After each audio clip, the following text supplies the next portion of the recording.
Well, hello there, everybody. How are you doing on this middle of the week or what they may call Wednesday? I don't know. Wherever you are, I'm just thankful to have you here and thankful for being here. No technology issues. And so we're 5 by 5 into the glide path. So welcome, everybody. Speaking favor over us all, nothing missing, nothing broken. You speak it every day, it comes to pass every day. And that's how it works. So, Bosto to you, baby, and happy birthday. And we be prospering all over the place. So good to see everyone. Really missed yesterday. I was looking forward to having our time with Trina, but hey, you know, if we could just go like that, boosh, may come a time. I don't know. But anyway, so Trina, I know you're listening. Missed you, dear. So, if you're around, we could probably do one during the week, but I don't know. It's going by quick. And I have so many projects going on here on the house. It's just loving it because I'm getting a great tan. I'm out there. A farmer's tan is what I'm told, but it's good, man. Getting the vitamin D and getting the workout and you really get to enjoy the fruits of your work because hey, you did it. It looks good. So, welcome everybody again. Lori, how are you doing? Kent Cook, how are you? Haven't seen you in a while. How's Tammy? Good to look. Missed you and trust y'all are doing well. Gilbert, how are you, my friend? And Jackie, and let's see, Deborah, good to see you. Eric, Joyce, good to see you. Scotty Boy, Emperor Rex, how you doing? Go. I saw Ballot Brand in there. How you doing, brother? Interesting times, is it not? I was reading some interesting things from the Fed on crypto, but I digress. Coyote, what's up? Odin, good to see you as well. Kelly, good to see you. Chloe, much love to you, darling. Walking Water, good to see you. Got it right, didn't I? Ann, good to see you. Lost in Space. How you doing, Joe? Good to see you, Karen Lynn. I knew someone years ago. Oh, yeah. Yeah. Elderberry, what's up? And Mr. Robert V is in the house. Good to see y'all. Yeah, man, it's like, yeah, miss y'all, but winter's coming on and there's only just me doing it. And so, you got to do what you got to do. Come this winter, we'll have plenty of time together. I speak that and I see that. So there you go. Let's see. Thinking agape love, always in there. Much love to you, Susie Koo. How are you, my dear? Cheryl, good to see you as well from Massachusetts. Getting cold up there yet? Just a little bit, huh?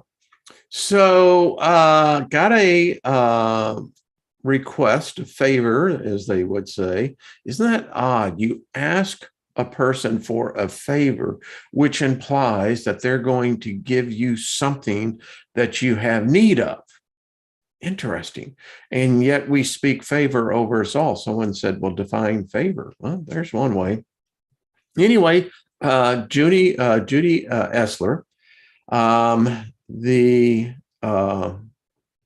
matriarch of the family, Aunt Elizabeth, is in transition right now. So, Soul Tribe, let's just focus in on her and surround her with peace, love. There's a certain expectation. The fear is the one thing we're all going to have to face, but it's all right, baby. I mean, it's okay. And you got to tell yourself that. I have a sense that's what we told ourselves coming into this realm.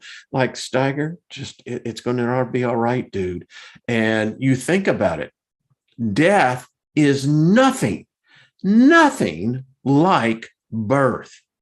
Or that's what the term we use for it. If you flip the roles, it would make death almost a birth, peaceful one, but birth, I mean, we can only go through it once.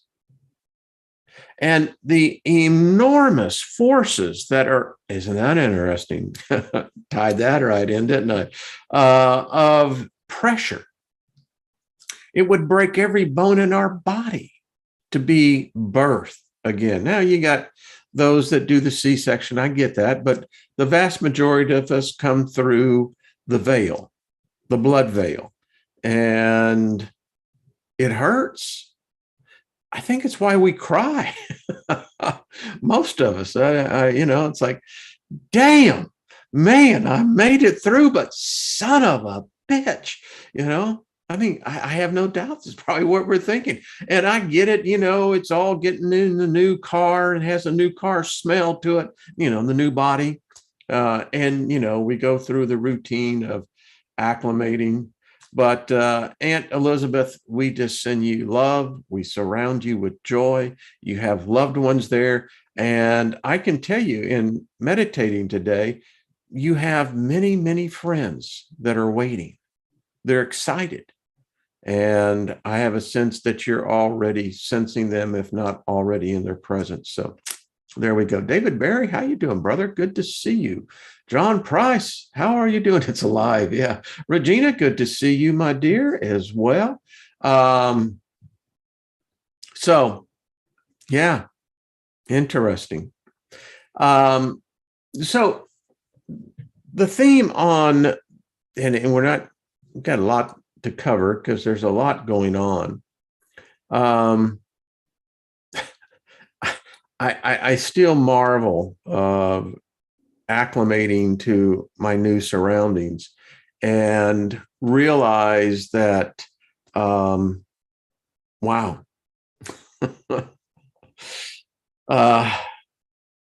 Yeah, that's all I can say is this, wow. And I chuckle quite often because, there was a time when, I'd have fit right in. I mean, like a glove.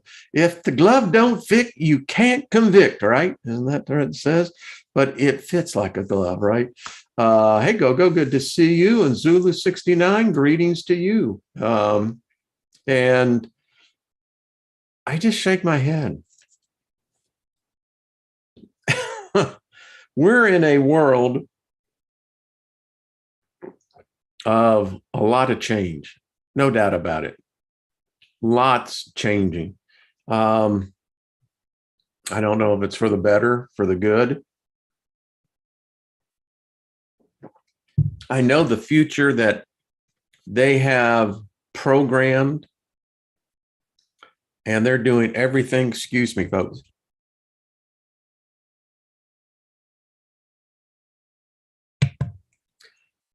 Cinnamon. Woof. Holy cow, Batman. Robin, what the hell did you put in that? I made it, but man, was not expecting that. The clothes I like, not the cinnamon too.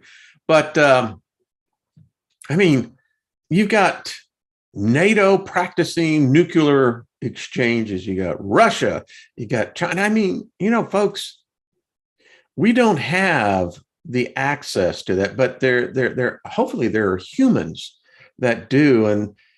And when we talk about love, it's said, well, you can't force love on anybody. It's true, you can't. But I believe love is more than just an emotion. It's a force, a will. If you look at the natural forces, is gravity, electromagnetic, and wind. What's the other ones? Excuse me, folks. That cinnamon is, whoo, gets on the back of your throat. And it's like, man, just move on. And what got me thinking on this is that, we're on the brink of something. I mean, everywhere you look, it's bad news. Bye, bye, Miss America, bye. Drove my Chevy to the levee, but the levee was dry. Yeah, and y'all can just fill in behind there. because it's like everywhere you turn, it's bad news. I mean, just bad news. And if you look down in the crystal ball, wow. Excuse me. I hate it when that happens.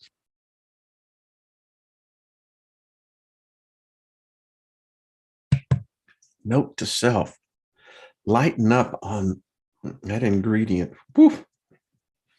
Mm, it's good for you, but wow. And I don't like it. Love. The movie Interstellar, Matthew McConaughey and cast of characters. It was interesting, the foundation of the whole movie was, mankind was facing extinction. Things have changed so much in our atmosphere, the earth, I think us as well. And that suddenly at Saturn, there was this, give me 1 second, folks. It sounds like there's someone out there on the door. I think it was. Got this circular driveway, and yeah, anyway. But if you saw the movie, it was, this wormhole showed up. And whoever they are, if it's us, advanced us, or another species, or intelligence, then, as you know, we found our way to another solar system. And in that, the whole antithesis of the movie, of the character, was trying to discover gravity. We still don't understand gravity. We don't know how it works. We know it's a force, but we don't know how it works. A lot of theories on it. I mean, if gravity is due to rotation, then the moon is a complete indictment that that's not true. Some people say that the moon rotates. It don't rotate. That's just nuts.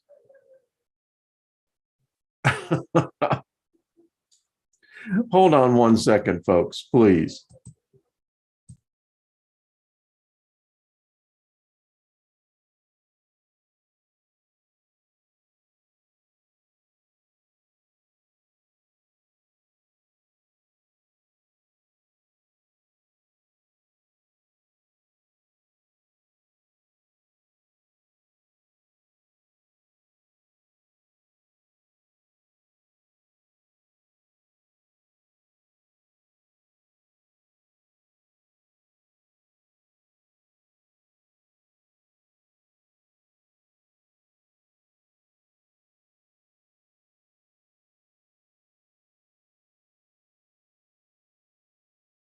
Okay, there we go. I unmuted myself. We got wildlife here. And, when the dogs get, we have deer. And so anyway, yeah, part of the country living, I guess. But getting back to the movie, it was the fact that gravity, and in there, the premise of one of the astronaut scientists said, well, love, and when you have gravity, you have time, which is the enemy of everything there is. I mean, if you look at time, it means it's measured for all of us. We only have, well, a certain part of that. Hey, Blazing River, if Earth is a stargate and the stargate is the inner Earth, then perhaps we're always drawn back to Earth. Yeah, love my deer lost in space. Of course, foraging season. Yep, they're everywhere. But anyway, and the argument was made, and it's deep. Love, it motivates us. It changes us. When you're in love, particularly, first couple of times, I mean, the hormone dump the chemical dump. We all remember that first love. We call it puppy love, but nevertheless, it was intense. It was innocent. Yeah, but it was a force nevertheless. And it transcends time. So if love can transcend time, and it's not just an emotion, it's much more than an emotion. So if love can transcend time, it means it could transcend gravity, which would make it the greatest force in the universe and in any dimension. If love can transcend dimensions of time, of reality, wow. I envision it like this sphere, and the colors are, like Joseph's multicolored coat. Yeah. And I guess that, in this realm, someone would say, well, then it would have to be hate would be the exact same thing. No argument. Hate is an emotion. It more than an emotion. It's a motivator. It's so strong that we know in the modern nomenclature of our culture in the Halloween time, that's what demons are all about. That's what witches are about. That's why Hollywood makes them, because we love getting the crap scared out of us. Some of us do. Most of it now, when I watch it, I kind of laugh because I'm asking myself, okay, it was far better when I didn't have all these questions, and worked through my own answers. But I go, okay, so if you're telling me this demon thing, this witch, which can't be seen, but we can see the physical effect, what's the motivator here? I mean, what's their motivation? Every spirit has to have motivation. Well, it would appear that hate appears to be the emotion. Well, if that's the case, then let's just move it further down. Then that means hate is something more than just an emotion, because it seems like it's a force as well, that it can transcend the veil from this realm to the other realms. And if that's the case, then it really begins to make the other side, the other realms, well, they're not just as peaceful as we thought or have been taught. Could be they're very precarious. Yeah, it's interesting. And if love is the focus, well, I believe that that's the ripe environment for what we would call miraculous things happening. I've seen it. As humans, we have this power, this force within us. And, we are magnificent gods and goddesses, because we can manipulate these forces called emotions. And if we gather and we focus in on love as a group, love as a community, love as individuals, and that's the overriding current that goes through that gathering, miracles happen. Hey, Jules, how are you doing? Why does love have to have an opposite? Why can't love be the natural point? I don't disagree with you, dear. Not at all.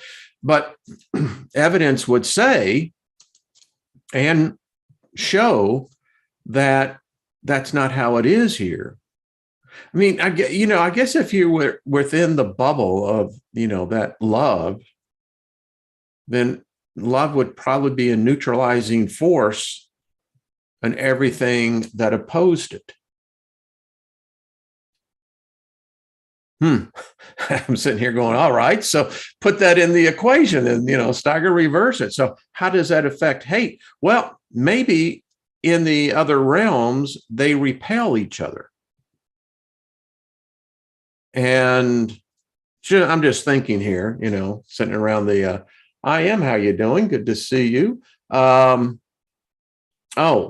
neutral, not natural. Well, it works both ways, doesn't it? Yeah. What if it does repel? And if it comes into conflicts, I mean, we're getting into the very fundamental basics of this reality. Is there a God? Is there a God of the Bible, the Quran, the Vedic? I mean, they can't be the same gods. So are they real? Or is it someone just hitching a ride, getting a free ride on the coattails of someone else's creation? Because the world believes, and I can tell you it's well entrenched here, that there's an actual creature, an actual thing called Satan, Lucifer, the devil. And they believe that shit here. It's deep. And it always amazes me. They never realize of how much power they're giving to something that doesn't exist. I was reviewing this, the Satanic Bible, and someone said, "Well, why did you read that?" I said, "Well, you should read it." "Oh, no, I don't want to read anything like that." I said, "Well, then, if you take that attitude, then that means that you're basically upholding and promoting ignorance. If there is this evil, this opposite force, this foe of humankind, well, you'd be a damn fool not to be able to read its books. I mean, know thy enemy, right? Know thyself, know thy enemy. I mean, if you don't know your enemy, it's going to kick your ass over and over and over again.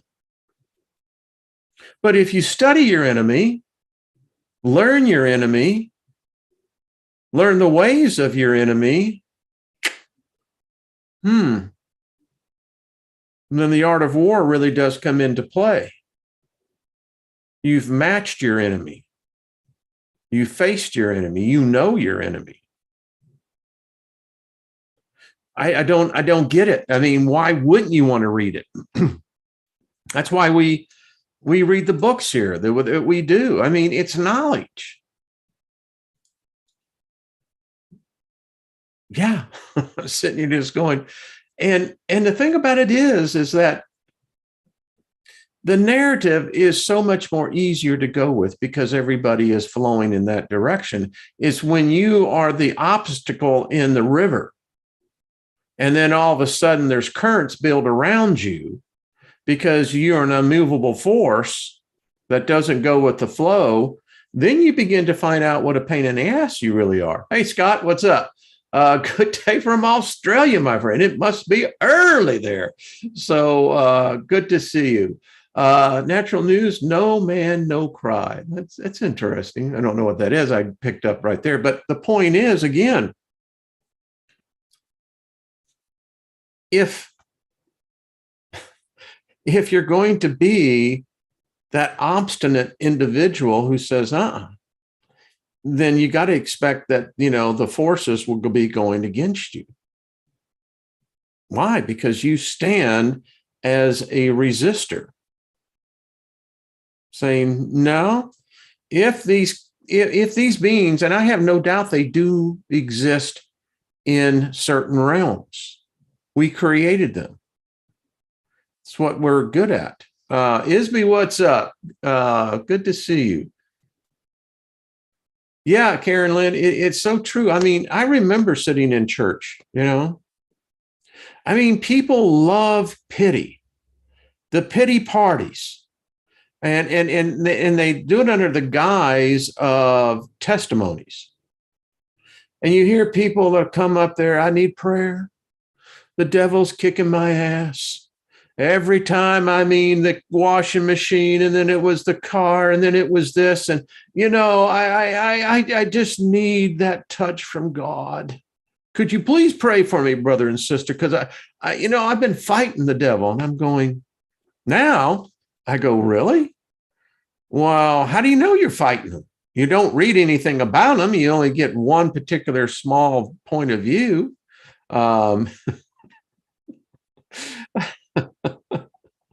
Just read comments. It's true. That's exactly how it happens. And of course, everybody sits up there and they're praying, sending them power.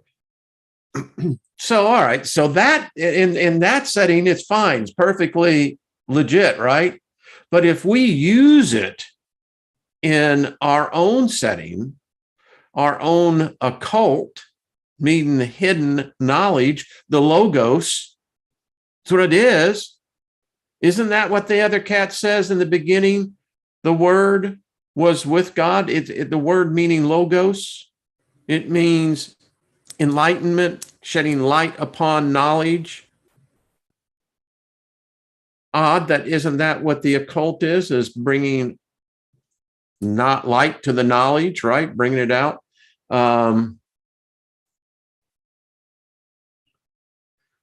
Musgrave, you're absolutely right. Yeah, it's true.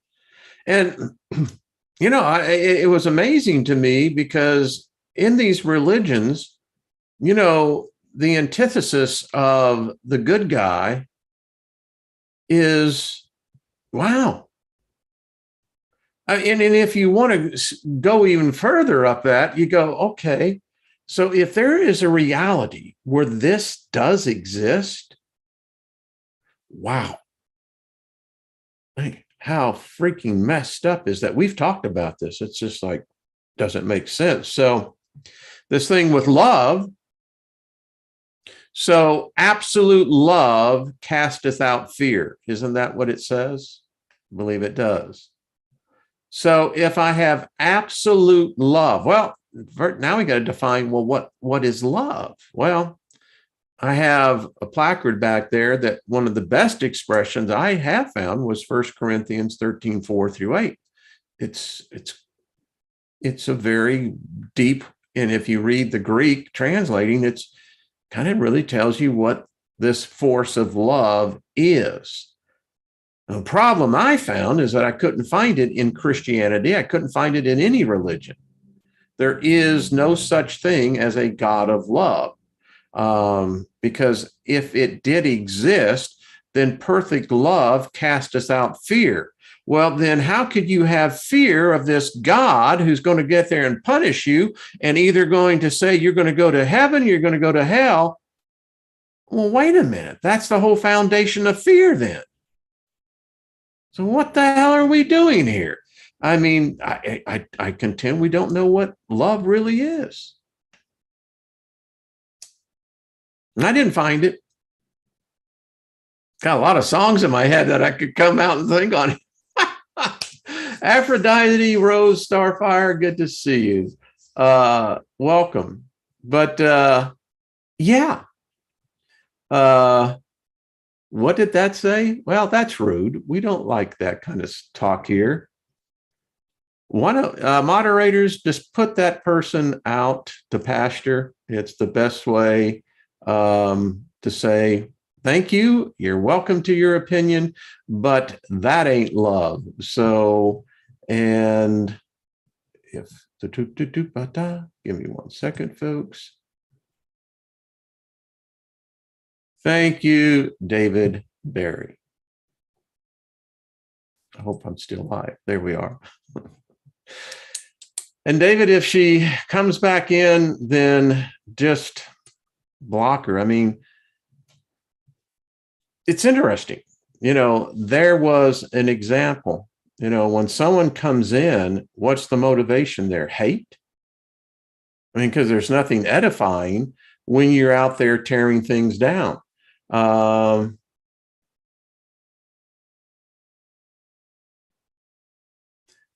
is that possible? Hey, Fractal Builder, good to see you. Gogo, that is interesting. That's always one of those things. So if a legion, and I don't know if it's 5 or 8,000, however the number is, so how many spirits can be inside of a man's spirit? I've been in some deep meditation and I've walked in, I can't find an end to it. I mean, is consciousness defined by space? How much space does consciousness take up? Don't know.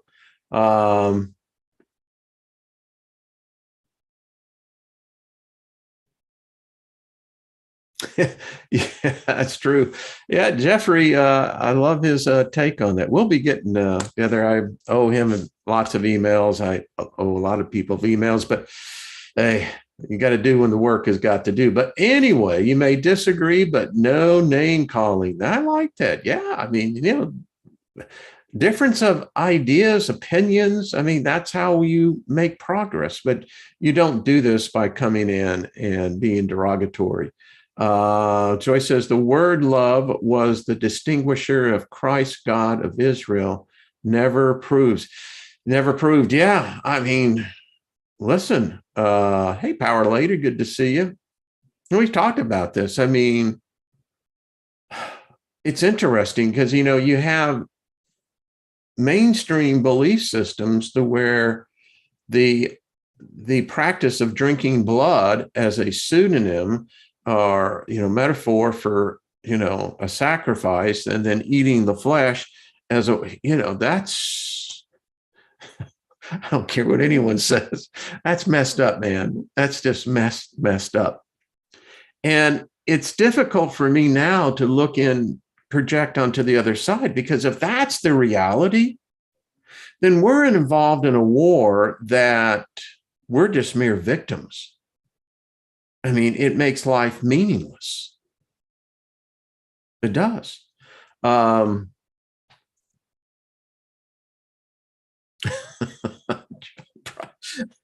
Bet you did. Back in the 80s, I saw a few myself. So, Bonnie, I want to answer your question because I thought it was interesting, and I won't get into, well, I probably will in some aspects, but the experience that you had was interesting, but it's very natural in the fact that there was another person who picked up on that energy, that force. And it's interesting particularly when concentration is brought into the cue. And one of the strongest forces of concentration I know of that I've experienced is sex. I mean, we've all been there,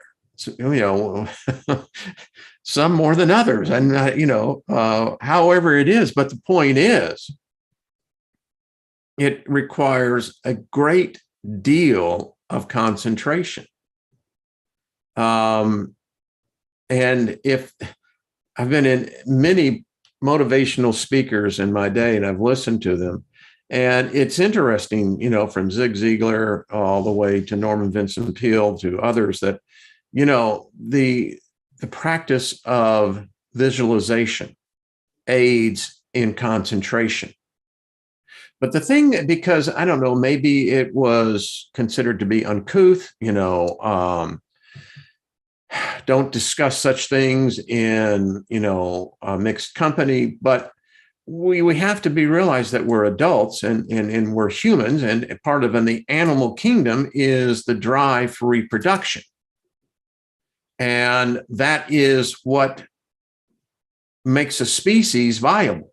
It's the fact that reproduction takes place. But the fact that when you enter into that reproduction aspect, it requires a great deal of concentration.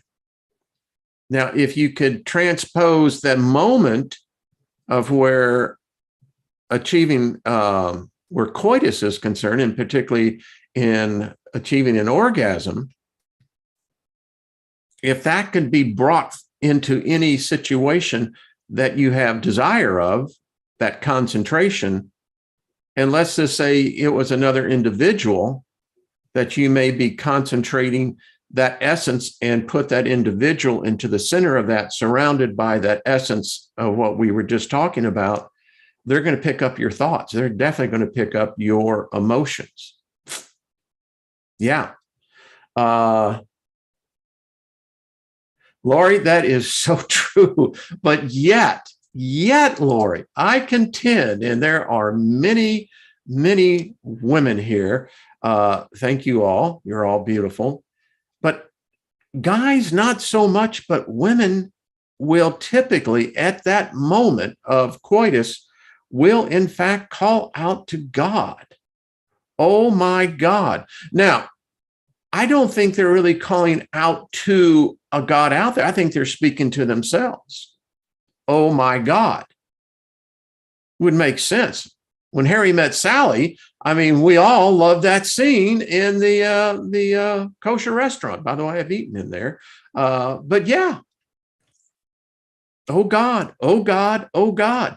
I mean, that sounds like deep praise of something. I mean, I don't know because I don't have that intricacy of the female perspective. I've often wondered about it. Because guys, I guess it I don't know. Maybe we're just a little bit more shallow. That's all I can say. But it is true. Igors are everywhere. That's the way I look at it. Now, it's interesting where Magick is concerned, because Magick is the epitome of concentration. I mean, if you're easily dissuaded, easily interrupted in your thoughts, and your magic is probably not going to be as powerful as someone else who's mastered that. Just thought of something. Hey, Jet, how are you? So good to see you. Got to read some of this. Now someone says she's praising the sex god.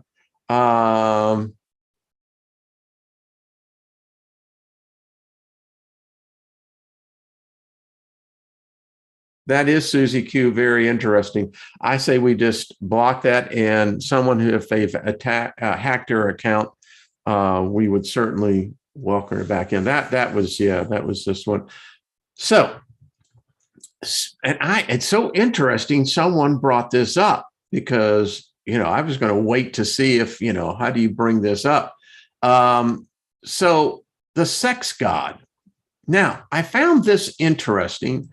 In my esoteric studies, I have found that even before Judaism became an organized religion, but back in the days of Abraham, let's go back into that, when they would make these sherapolds, these temples, there was always the temple prostitutes.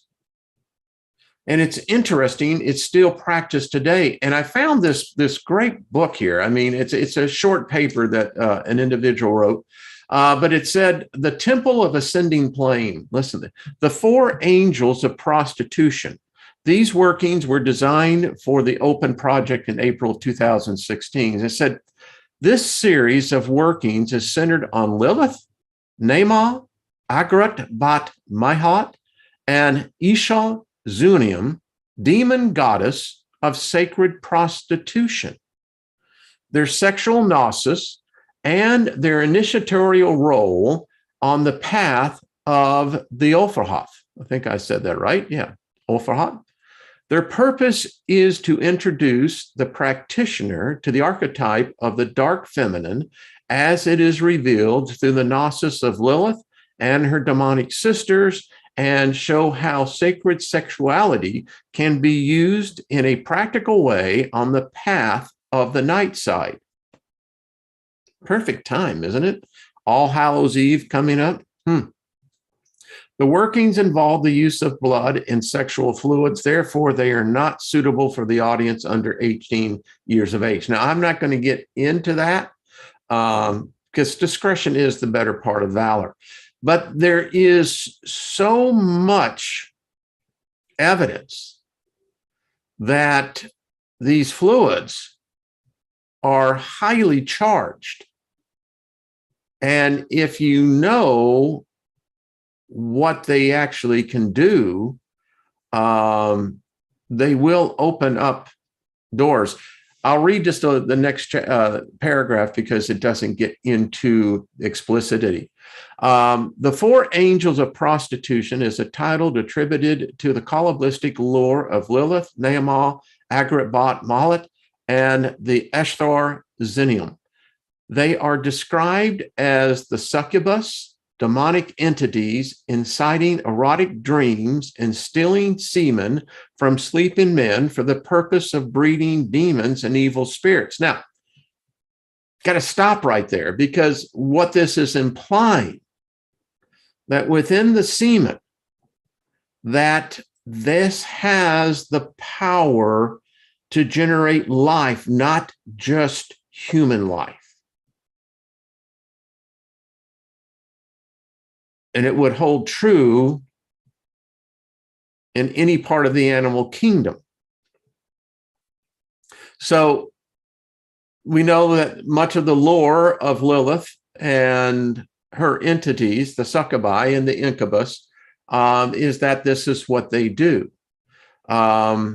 It goes into the sin of Onan in Genesis.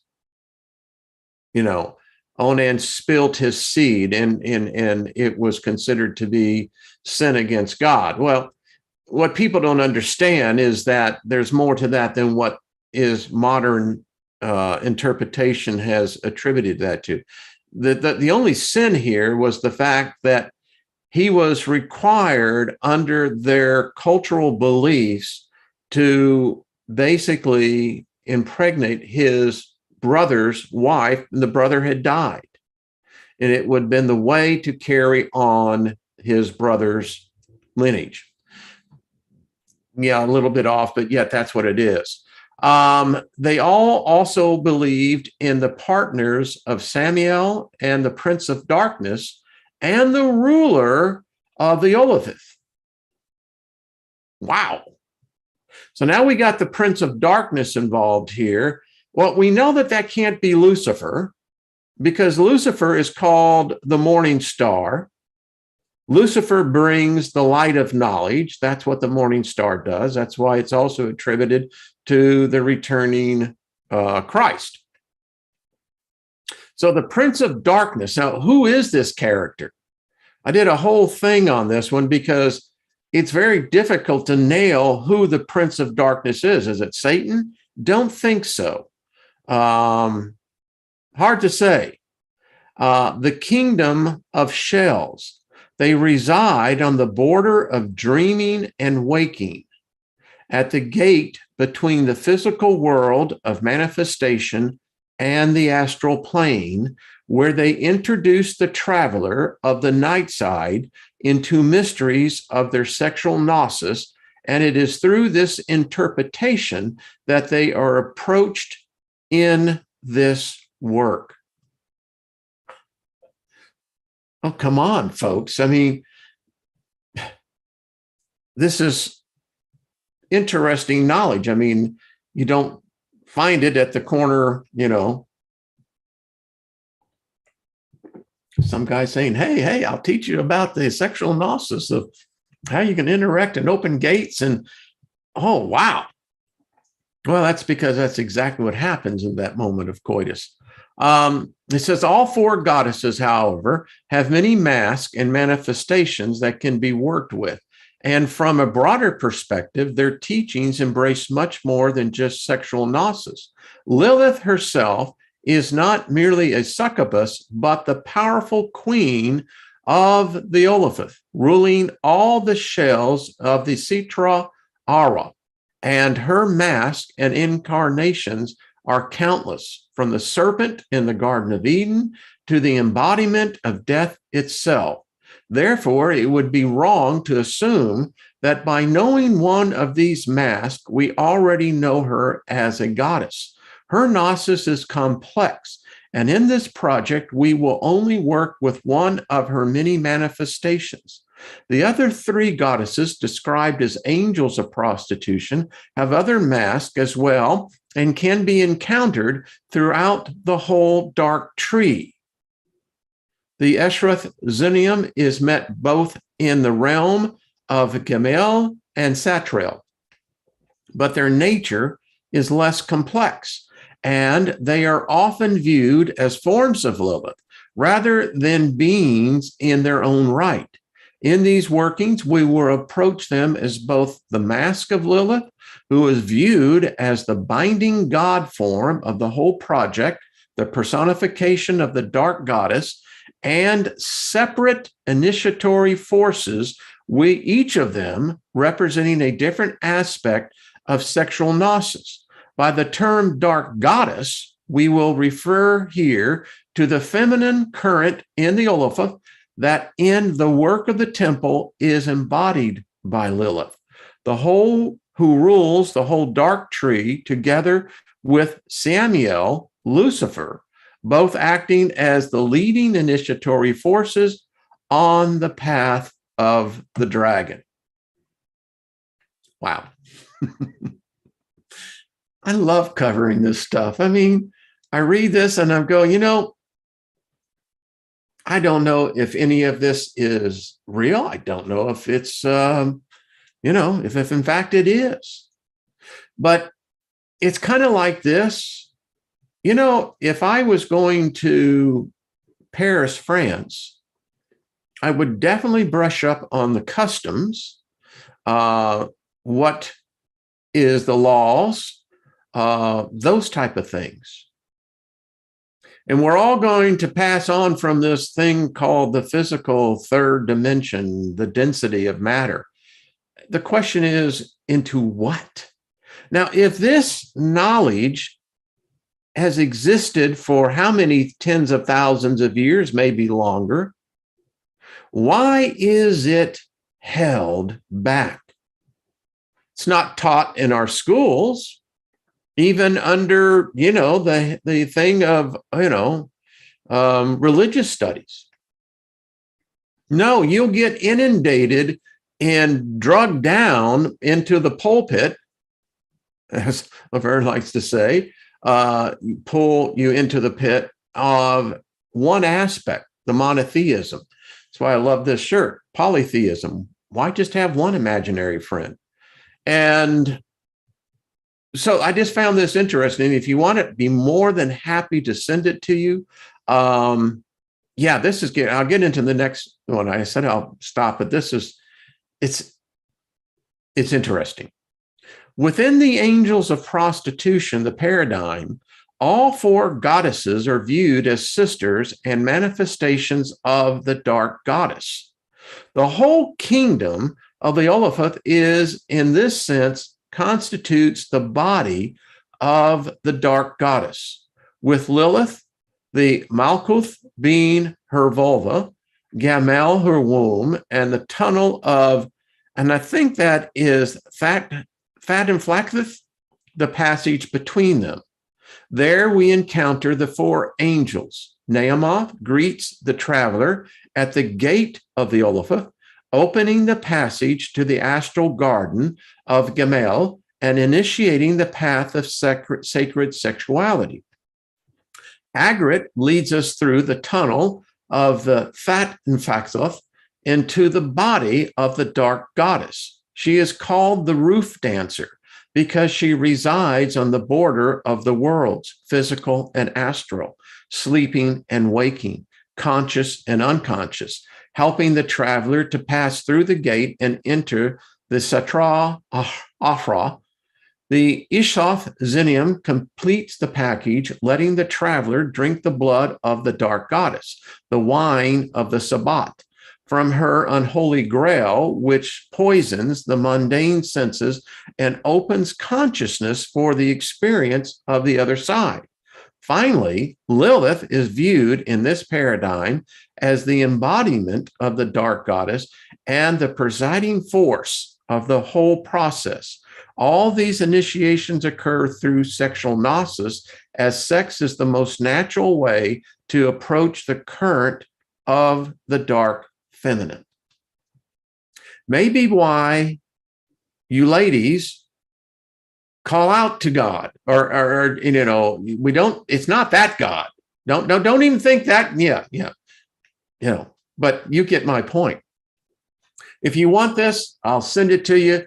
And it kind of goes in, you know, with this. You know, this was the first one I got hip to way back. You know, the book of unlawful carnal knowledge. Now, they made a movie about it. It was a book. Yeah, because everyone wanted to know what carnal knowledge was, physical knowledge. Well, this is the book of the unlawful. And if you want it, it's an interesting read as well. Let's see. Here is one paper I have. I'm going to make sure of the time. Basic techniques for sex magic. The main requirement for doing any kind of sex magic, one could almost say any kind of magic whatsoever, is the ability to concentrate single-mindedly with no other thoughts at all intruding. Now, this is hard. It comes natural for us in the sex aspect, but outside that gate, it's very difficult for the average person to hold a single thought. It says this ability is developed by the practice of the dharana yoga or a similar art. The clearest instructions on basic yoga that this person wrote, says that I have seen, is the 8 lectures on yoga by Aleister Crowley. When doing any type of sex magic, you should formulate your telos. Logos, telos. The purpose clearly beforehand, concentrate on it single-mindedly, and background it. During the sex concentration is best directed towards the matter at hand or whatever. This person said, I found it to be more than ordinarily important to stay in the moment. We hear that term all the time. Time primarily has no power if you stay in the moment. And if that's how you practice your magic, listen, you know, folks, if you pray to God to answer your prayers, you're just entering a lottery. It's true. So if you're really wanting something materially, you know, whatever that is, there's other ways of doing it. And you'll achieve faster, and I can assure you, far better results. Goes on to say, never think of past events or future events, but just what is occurring at the present. Told you. It's difficult at the present moment. Of course, at orgasm, the telos should overwhelm the mind. If you are doing it correctly, your mental state will approach the dharana at this point. It's like passing out. I can tell you that's what the experience is, at least from those who I've seen. And it gets into other aspects of it. But again, if you want the books, I can do it. And finally, here's the Hieros Gamos, the sacred sexuality of ancient and modern. How is sacred sexuality manifesting in a current Western milieu? And what is the merging role of the modern day sacred prostitute? All right. Covered some adult themes here, but hey, if they're practicing nuclear war, I say we got to pull out everything we have. I mean, to counter this, it's did I upset someone? It was only meant for knowledge. Come on, folks. I don't know what is going on, but yeah. Okay, and Brian, I agree with you. I think sex is better than nuclear war. I mean, at least it's a hell of a lot better than the alternative. I mean, it's fun. It's exciting. It's it makes the living worth living, right? Although I am convinced, I do believe, I don't know if the physical act of sexual coitusing takes place, but I cannot help that if it's a state of mind, which it is, and the physical aspect has a lot to do with it. I mean, you just think about it. You got gravity, you got electromagnetic thing going. I mean, there's so much going on in the act of coitus that it's remarkable. It's remarkable that we don't do more studying on it. Make love, not war. You see, those are the things that I grew up with. You know, my big fear was being drafted. My birthday was the last one when I turned 18 for the draft. But yeah, hey, Bonnie. Well, I guess that's what dressing rooms are for, right? I don't know. Sex is profitable. It always has been. Sex sells everything. I mean, if you see all the pictures of Jesus, I mean, now, it's a little distorted here, but, it's always this attracted dude. Mary, I mean, so we make these icons that we worship. They're not ugly people, right? That's what I'm just trying to say. They're not ugly people. And I know ugly is, a broad term, but yeah, Okay. Joyce says sex versus love making. Yeah, there is a difference in the two. But the net result is still the same. And I think that's what we're talking about, is being able to capture that essence, the moment of concentration, and just take in the world of what's happening. I mean, it's wow, it's gates opening. I mean, we talked about this. I know Trina and I have talked about this. You ladies are the temple. The male can only enter the temple if the female, the feminine, permits it. Just saying. Okay. Yeah, they'll probably put an age restriction on this one, and I don't mind it. But we should be able to talk about these things and do it in a respectful, dignified manner, because it involves us. It involves the aspect of what humanity is. And, I can tell you the repressed knowledge of sex in our culture has been a detriment to our progress. And until we can get over these immature, unregenerative, dumbed down thoughts, our species has no freaking chance. And, that's a whole subject in itself. All right. Okay. Well, not sure, man. Like I said, probably found this one to be offensive, but that's okay. We cover everything here. And one of the more powerful aspects, folks. That's all I got to say. Boom. But I will say this, if you incorporate it into your thought magic, things can happen, folks. Things can happen. And that's the cool thing. All right. Going to try to make it tomorrow, but, I just, I hope this was more knowledgeable. And again, you can see how it triggers in some people when you just bring up the three letters, SEX, it's like, oh man, but there's a powerful aspect of it. That's why it's not taught.